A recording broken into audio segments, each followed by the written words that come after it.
Here are 5 reasons why the DDJ-SB3 from Pioneer is still an incredible controller in 2021.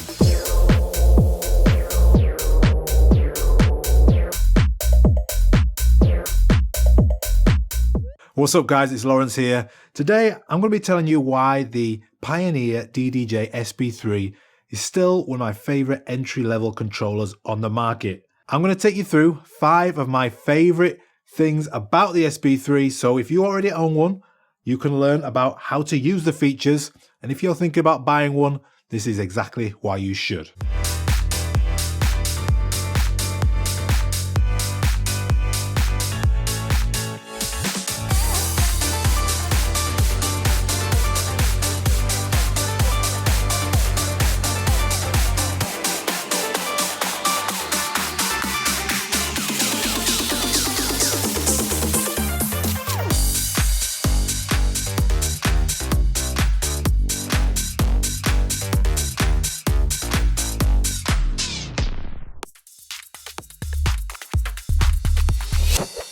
The SB3 comes loaded with effects fades. Now, effects fades are essentially effects that transition across a certain number of beats, allowing us to mix our tracking in interesting ways. So the first effect I used in that example was a 16-beat high-pass filter, which allows a really clean, simple mix. So if I just press play,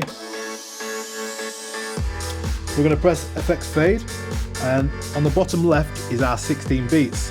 So if I just press it now, 1, 2, 3, 4, 5, 6, 7, 8, 9, 10, 11, 12, 13, 14, 15, 16, and it comes to a silence. So that's great when mixing in our next track.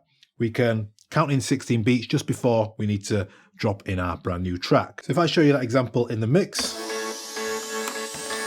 So I've got my next track queued, ready to mix. I'll turn down the bass frequency. On this next turn of phrase, I'll start to mix in. 4, 3, 2, 1. Make sure that's in. Effects fade. 4, 3, 2, 1. 1, 2, 3, 4, 5, 6, 7, 8, 9, 10, 11, 12, 13, 14, 15, 16. So 16 beats. And the effects fade is doing the work for us. Now this is great if you're learning how to beat match and you're not quite comfortable yet maybe with the EQs or the high pass filter.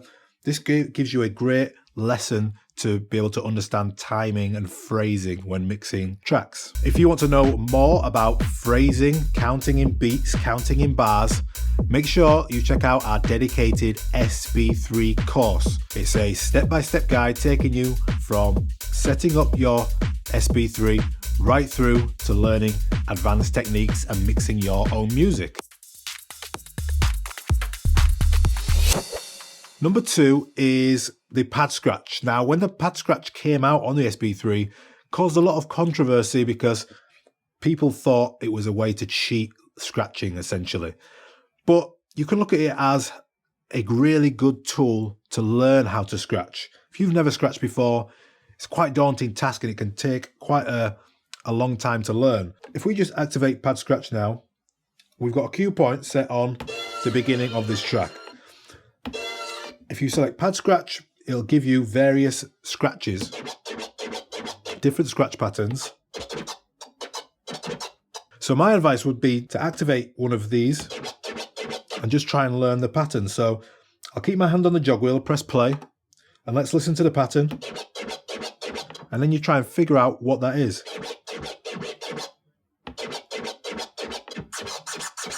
There's a bit too fast. Bit too slow. And there it is. And then as you get better, you can just start practicing all of the different ones. And just, again, build up that muscle memory. And it's going to just allow you to understand scratching a little bit better and get better at it a lot quicker. So the third thing I love about the SB3 are these effects at the top and the fact that you can have all three activated right from the controller at one time can give us some really interesting sounds. So you can control the effects straight from the SB3. So if I select number 1 here, you can see that's an echo. Number 2 is a HPF, which is a high pass filter.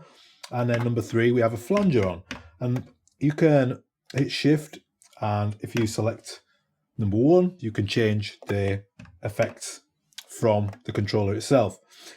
You can also hit shift and select the number of beats, the beat fractions here. So I've got a quarter, eighth, half, etc. So I like to apply these multi-effects on a build-up.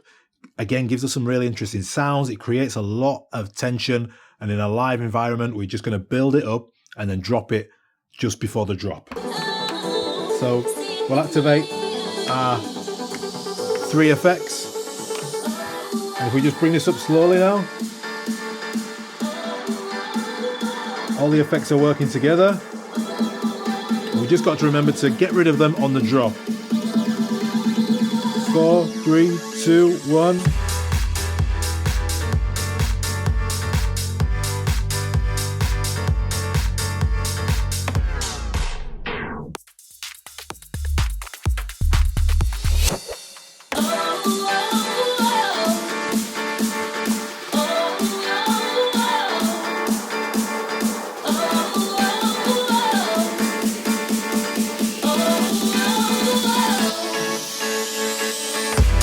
Hands up, everybody now, let me see your hands up. Everybody right now, hands up. Everybody now, let me see your hands up.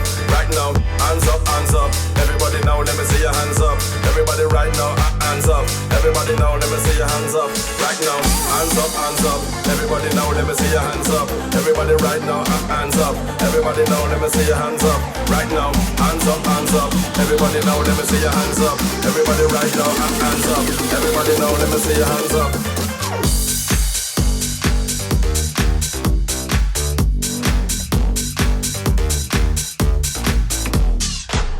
So my fourth thing about the SB3 is the ability to use the 3rd and 4th deck. So the dual layer mode is a bit more advanced, but when you get used to it, you can create some really good mashups and essentially have a 4-deck controller. So in this example, I've got deck 1 and deck 2 loaded up. We've got See It Through My Eyes on deck 1, Atmosphere on deck 2. And then I've activated the dual layer. So now I'm on deck number 3.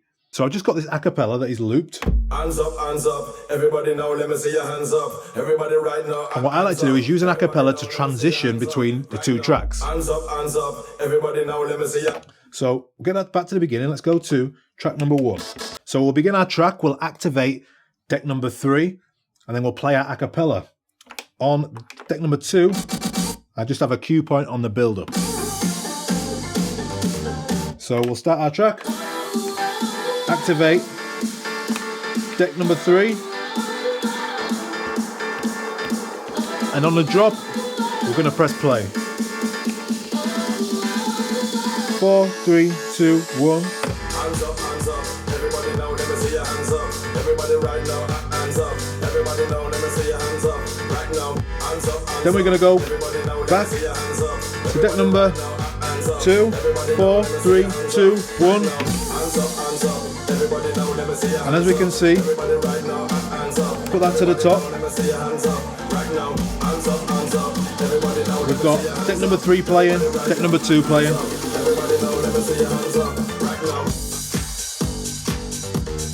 And it's a great way to transition using an acapella, using that dual layer, and we can really get creative and start doing some advanced techniques on this entry-level controller. Guys, if you don't have a DDJ-SB3 and you have another Serato controller, make sure you check out our courses on Serato. Everything from beginner to intermediate to advanced, and we've got courses on transitions as well. To check them out, just head over to our website, wearecrossfader.co.uk.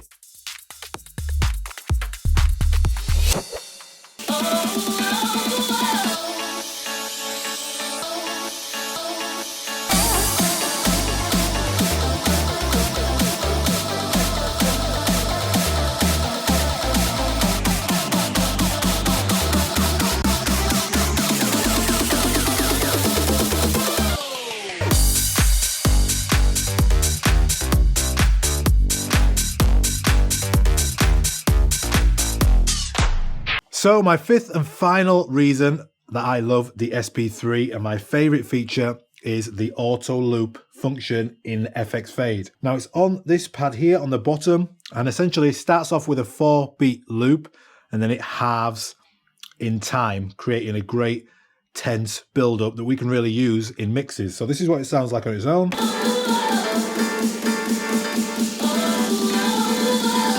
2, 3, 4, and then it gets shorter and shorter.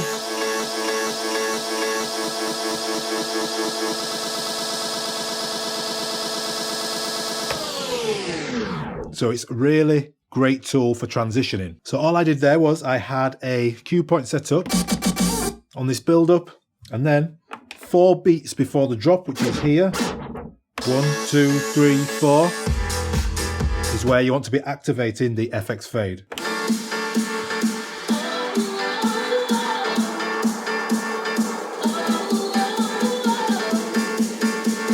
Get our FX Fade ready. 1, 2, 3, 4. Play. I'm going to cut the lows here, and then I'm going to play with a crossfader.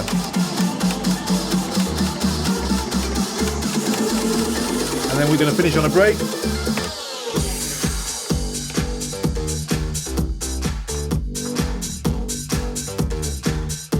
So just to finish off that transition, that technique, we had a little break effect in there, and I'll show you where that is. If you go into your settings, it's here where it says breaking. You want your stop time to be around a quarter of the way up, maybe just over slightly. So there we go, guys. If you own an SB3, there may be some features there that you didn't know about or that you can get practicing in your next mix. And if you're thinking about buying one in 2021, then I suggest that you definitely do. Again, all the transitions and techniques are explained in much further detail in our dedicated SB3 course. Thanks so much for watching. I'll see you again in another video.